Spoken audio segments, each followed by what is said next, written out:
Alright, what's good everybody, Remember 17 here, and today we're going to be showcasing Edson Barboza. Now I'm going to bypass the whole thing I usually do, which is showing the fighter's moveset, because, you know, if I already showcased the fighter a couple of times before, I don't think I really have to go back into showing the moveset. We know what we're going to get with Edson. I did a Edson Barboza showcase, so if you guys haven't checked that out, I definitely appreciate if you guys go and do so.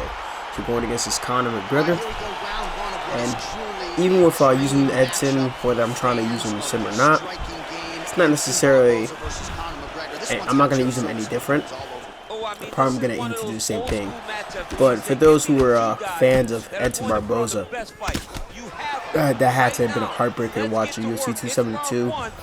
Him losing, it seems like since the Khabib loss, you know, once somebody can implement a solid grappling game plan against him, he just kind of falls apart. This is a man who's a black belt in jiu-jitsu, one of the most dynamic strikers in the sport, and it's pretty much a travesty. Oh yeah, we got him out of there. It's a travesty to see somebody who's such a talented athlete.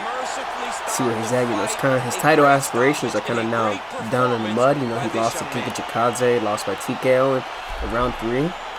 And then now he's just recently taken this loss to Bryce Mitchell, who's an up-and-coming, he's an established contender now in the featherweight division. So now the only thing left for Barboza, it's going to be a bunch of fun fights. You know, I don't know who else they're going to match him up with. But I will say, for all the highlights this man has given us throughout his career, and even in the game as well, I've had a lot of fun using him. And I'm going to try to make the showcase as sweet and short as possible. So, we'll keep it going. The beautiful thing about when this game is featherweight and lightweight is that it allows me to use 2 fighters if they're in the same weight class, in those weight classes, excuse me, for showcases. So I'm actually getting some RDA work in too, so I can upload RDA after this showcase is done. Now we're going against Calvin Kattar, and this is a fight I would have liked to have seen maybe earlier. Like, if for Barboza to win this fight, if it's really good, but it would have to have been earlier in Kattar's career, because now Kattar has a better answer to somebody who's kicking his legs. You know, we saw what happened when Moicano employed a outside strategy, picking him apart with the leg kicks and taking his head off the center line and having no issue kind of like trading with Kattar's jab. Now Kattar uses his footwork really well to kind of take himself off that center line, not to take the full brunt of the kick as we saw against Chikadze. So big win for him, but getting a good amount of good solid pressure from this Kattar. Now I think this guy, it didn't say his division was anything crazy, anything too high. This is just the start of a new season. So, okay, yeah, there's a random knee. So, yeah, with a new season, it's generally expected that these guys will not be at the highest division. There's the check hook.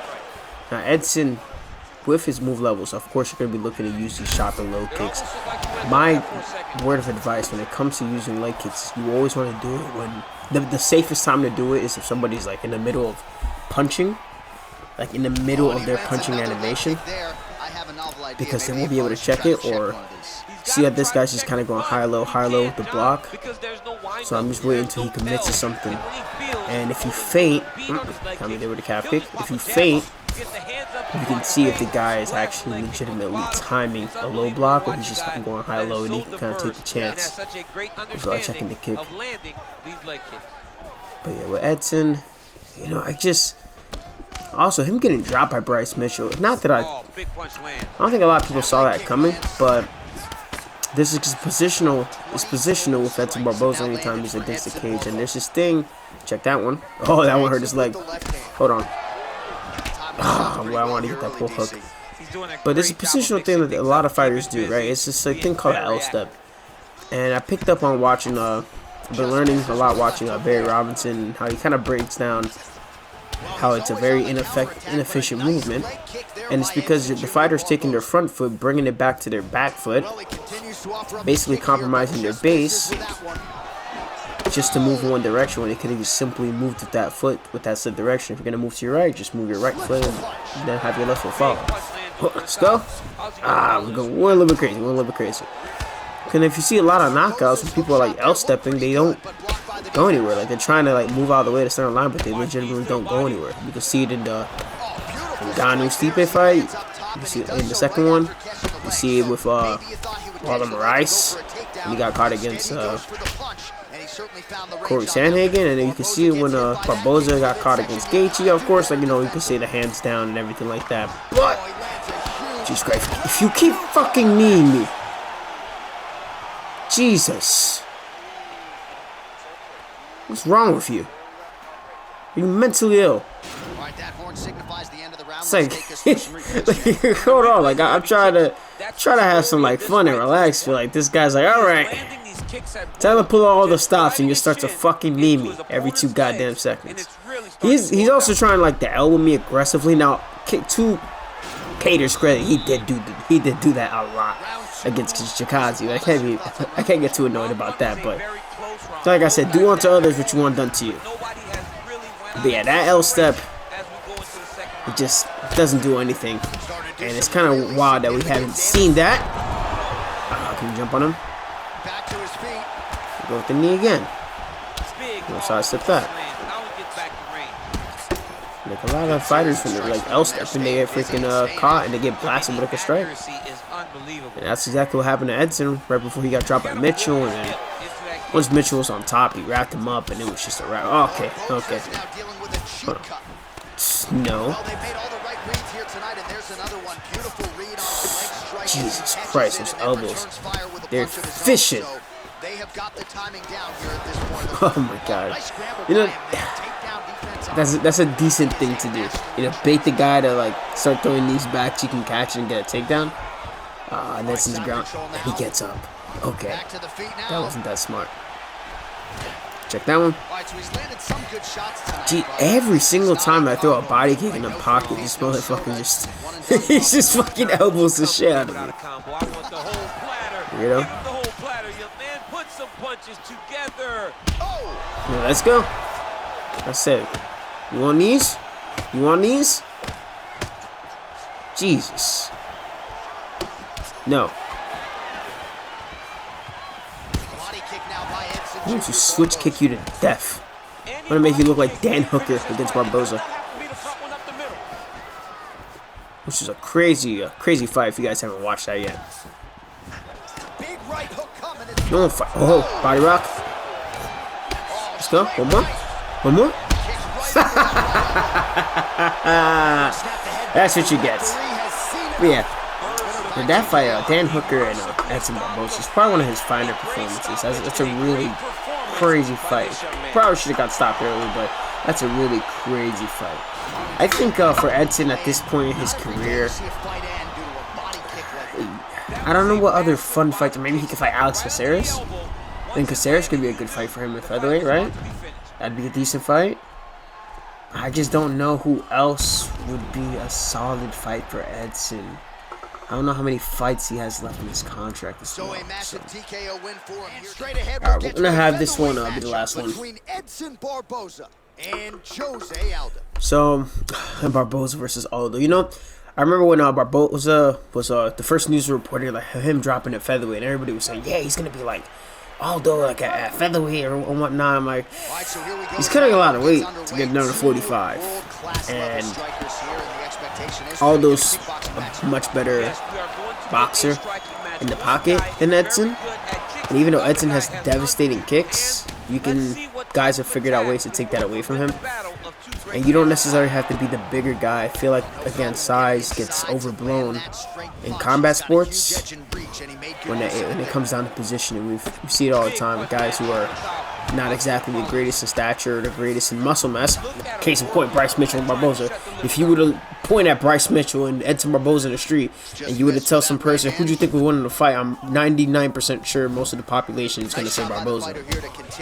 But I digress. But I mean, the featherweight was a great idea for Edson, especially how lightweight was turning out. But now these featherweights are starting to grapple him too. Marcani was about to grapple his ass too. Check that one. This is a okay. I'm gonna take this chance to give you a lesson because I'm starting to notice something here. Now, again, with Edson Barboza, I like throwing the switch kicks in the pocket because that's literally something he does all the time. He just plants and rips and throws hard kicks to discourage his opponents. But this Aldo, he's legitimately only throwing 1-2 strikes, right? So when you have somebody who's doing this, it's just 1-2, 1-2. So if you start to overreact and you try to be super defensive against it, more likely than not, you're going to mispredict what they're trying to throw at you, and you're going to get caught, right? So all this guy's alternate is 2 straight strikes and then 2 round strikes, right? Whether it's a kick or a punch. So all I'm going to do is, if I can just catch him when his short-term stamina is low with the body kick and just keep moving backwards away from these strikes, he's going forward on a lot of these strikes. It's going to sap away at his stamina because he's going to be punching a lot of air. Now I can use the back lunge after the second strike, and it's going to take me out of range. She's shooting now. But slowly but surely is going to sap away his stamina. So that's something that you can do. I'm just going to slow down the fight a little bit here, just so I can talk a little bit more. So when somebody's just throwing like just 2 strikes at once, I'm not going to go for another 2. But if somebody's just throwing 2 strikes, a lot of people, they tend to overthink. And then they're going to fire back like in the middle of while they're throwing those 2 strikes, or they start to panic a little bit, like, well, what's he trying to set up? What's he trying to set up? You're like, fuck it. Alright, I don't know who he's trying to set up, but I gotta land my own shots. So in this case, because I have Edson, the switch kicks are really good to land, and plus because they're at a higher level, when they land, they're gonna do a lot more long-term damage to the body health, even if I'm throwing them in the pocket. I'm gonna let him get up. And we're just gonna back lunge. Gonna back lunge. Yeah, that took a chunk. The other thing too, when you're going forward and it's only 1-2 strikes, if that's the last strike in your combination, you are very prone to getting hard counted. So I'm going to look to, let me see what he's throwing. What he's going to throw this time. Missed that one. Okay, that's 3. So it's jab cross. Oof, ran a spinning elbow. See, that's where it's, that would have caught me if I was reacting and slipping. That kick. Ooh, that's a good body shot.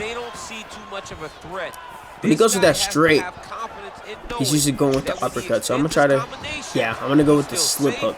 The regular planted slip hook. Just when the opportunity rises. Alright, spinning like a Beyblade, putting all the players to shame.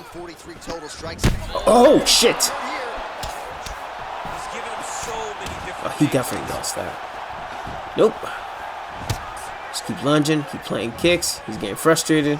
That's the standstill of that's standing still and being frustrated. Like, alright, like, is this guy gonna fight me or not? This is how you can just frustrate guys, just going backwards the entire time. Let's go. Let's go. Alright. He's gonna throw that uppercut. Alright, yeah, that's it. Alright, hopefully you guys enjoyed the showcase.